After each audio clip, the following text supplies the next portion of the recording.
নলকূপের ভিতরে পড়ে যাওয়া শিশুটির বাড়ির পাশের থানা থেকে ভিডিও করছে, শুনে যান। রাজশাহী তানোরে নলকূপে পড়ে যাওয়া শিশুটিকে এখন উদ্ধার করতে পারেনি ফায়ার সার্ভিস।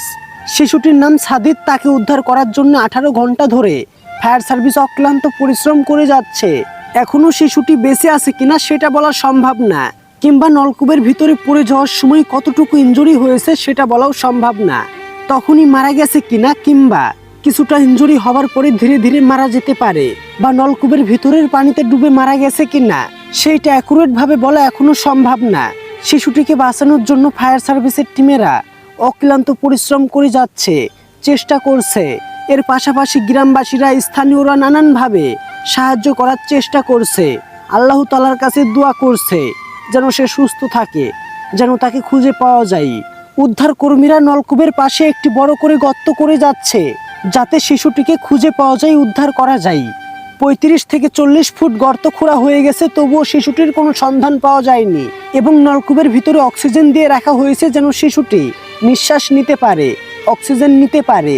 এমনকি নলকূপের ভিতরে পাইপ ক্যামেরা দিয়ে দেখার চেষ্টা করছে শিশুটি আছে কিনা, শিশুটি জীবিত আছে কিনা।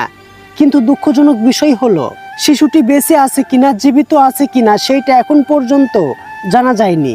শিশুটিকেও দেখা যায়নি সেই ক্যামেরাতে, কারণ শিশুটি নলকূপে পড়ে যাওয়ার পরে এলাকাবাসীরা তাকে উদ্ধার করার চেষ্টা করে। সেই সময় কিছু মাটি ও খড়জাতীয় বস্তা নলকূপের ভিতরে পড়ে যায়, সেই জন্য ক্যামেরাটিকে নলকূপের শেষ মাথা পর্যন্ত পৌঁছানো যাচ্ছে না।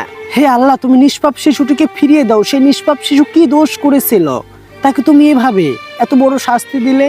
সেই নিষ্পাপ শিশু কি তোমার কাছে অনেক বড় ভুল করেছিল? তার শাস্তি হিসেবে তুমি তাকে নলকূপে ফেলে দিলে।